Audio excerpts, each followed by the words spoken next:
从失去意识的那一刻算起，叶晨也不知道自己在虚无的空间里到底飘荡了多久，直到他的眼前终于忽然出现了一丝微弱的光。这一刻，伴随着那微弱光线来的还有强烈的剧痛以及极度的无力感，这种无力感甚至无法支撑他睁开双眼。很快，他感觉自己的身体似乎被一种温热完全包裹，这温热的感觉让他浑身上下的剧痛得到了一定的缓解。紧接着，他又发现那股温热的感觉正推着自己向上漂浮，随后他便听到一个熟悉的声音在耳边惊呼：“叶晨哥哥！”这一声呼唤让叶晨的视觉逐渐恢复。当虚弱的他睁开眼睛，看清眼前的人时，整个人惊得目瞪口呆，因为他赫然发现眼前这个泡在温泉池中仅露出一抹香肩的绝美女孩，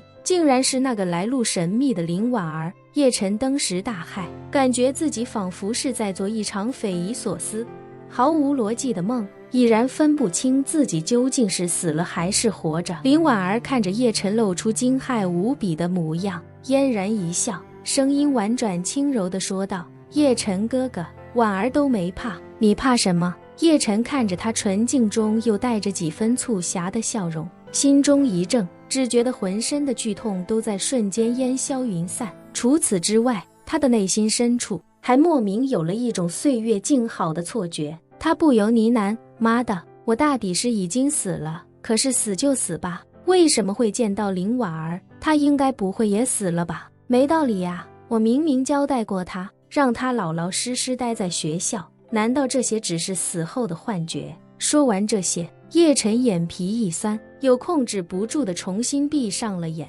紧接着，叶晨便迷迷糊糊地感觉有一双细腻的双手用力地从自己的腋下抱住并拖住了自己，而后对方的身体也与自己紧紧地贴到了一起。他甚至能感觉到对方身前两处柔嫩的丰盈此时正紧贴在自己的胸膛之上，而这时对方还在拼尽全力将他从那温热之中拖起。在几乎要被拖出水面的那一刻，叶晨再次睁开了眼睛，眼见与自己紧挨着的女人还是林婉儿，稀里糊涂的叶晨也不禁嘀咕：这到底是怎么回事？你是不是也死了？林婉儿忙道：叶晨哥哥，你并没有死，这里是婉儿住的地方。他一听这话，仿佛瞬时间被雷击中一般，他瞪大眼珠子环顾一周，更是惊得无以复加。他还记得常胜伯忽然化身人肉核弹的那一刻，自己瞬时间受到重创，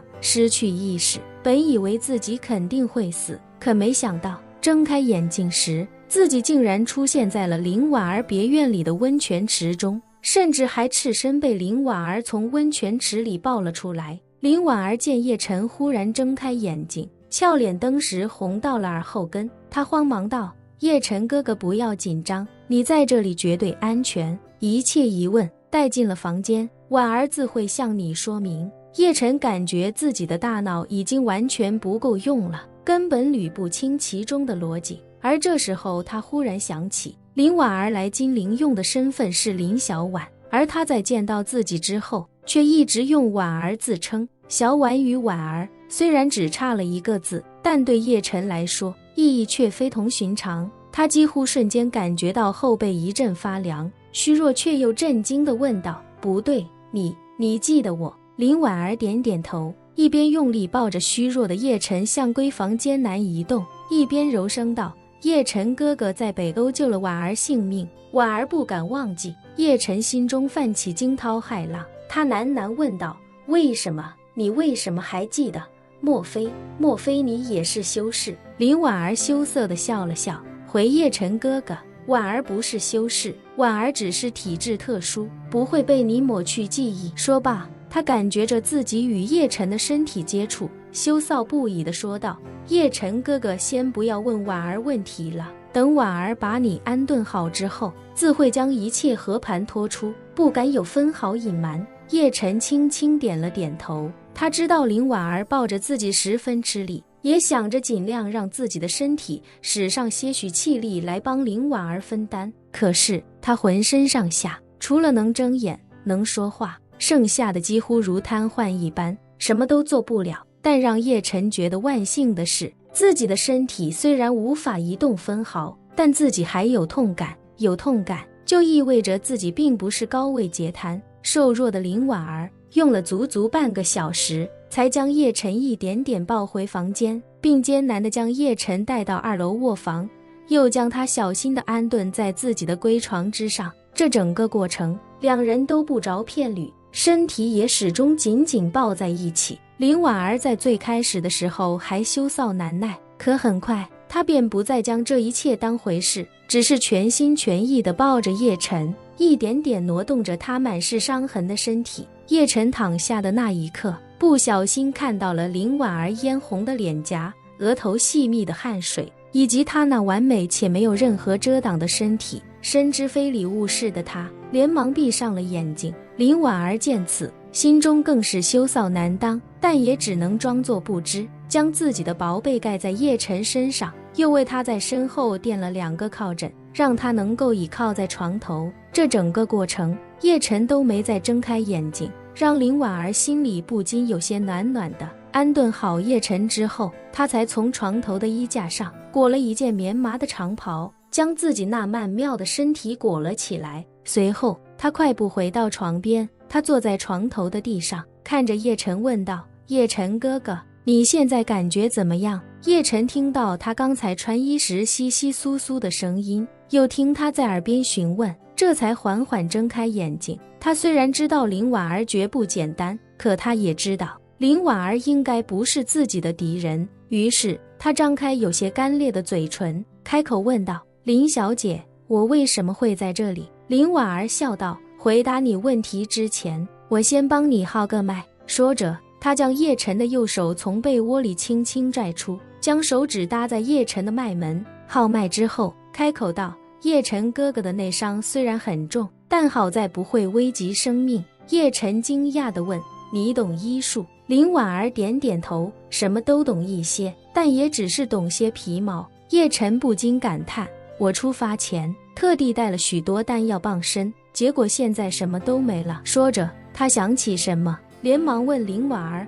对了，现在是几月几号，几时几分？叶晨也不知道自己到底用了多久才忽然出现在这里。若是时间很短，那自己还来得及赶回家把留给萧初然的信毁掉；若是已经过去很长时间，那自己的秘密怕是已经被萧初然知晓了。林婉儿见他紧张不已，连忙说道：叶晨哥哥不必担忧，婉儿刚听到南郊的爆炸声，没过几秒钟你便出现在温泉中了，想来到现在也只是过去了半个多小时。叶晨听到这里，终于松了口气。林婉儿从他先前的喃喃自语中想起什么，忽然笑道：对了，丹药。说罢，他连忙起身，从床头的木箱之中取出叶晨留给他的那3/4枚丹药。随后他快速回到叶晨跟前，将丹药递到叶晨嘴边，笑道：叶晨哥哥，你看，你留给婉儿的丹药现在派上用场了吧？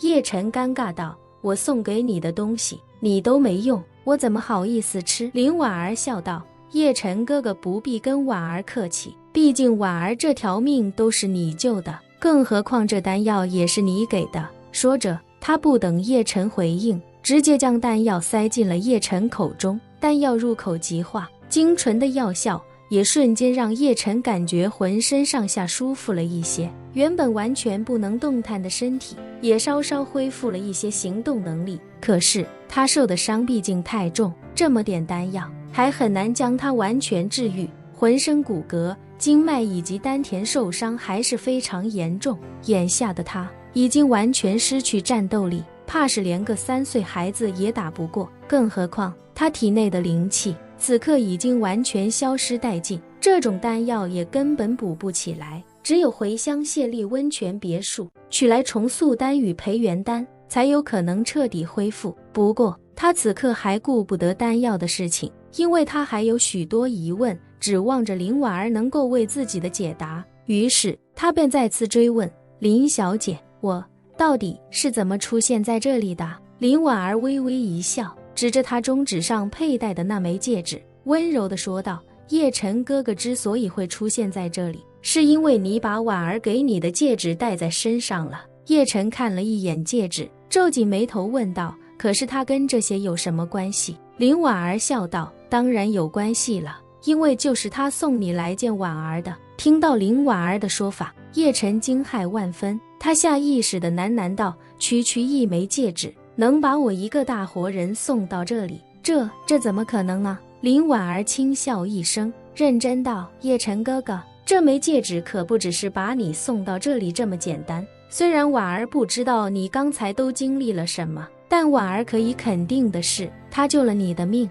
叶晨这才回过神来，脱口道，你说的没错，以我的实力，原本是不可能侥幸逃生的，还能活着出现在这里，全是拜这枚戒指所赐。林婉儿微微颔首，笑着说道，这枚戒指有一个很厉害的本领，就是可以在你最危险的时刻，把你送到你最想见的那个人面前。无论你离他有多远，只要你心里想着他，戒指都会让你立刻凭空地出现在他的面前。本期视频结束，欢迎订阅我的频道，这样就不会错过精彩内容。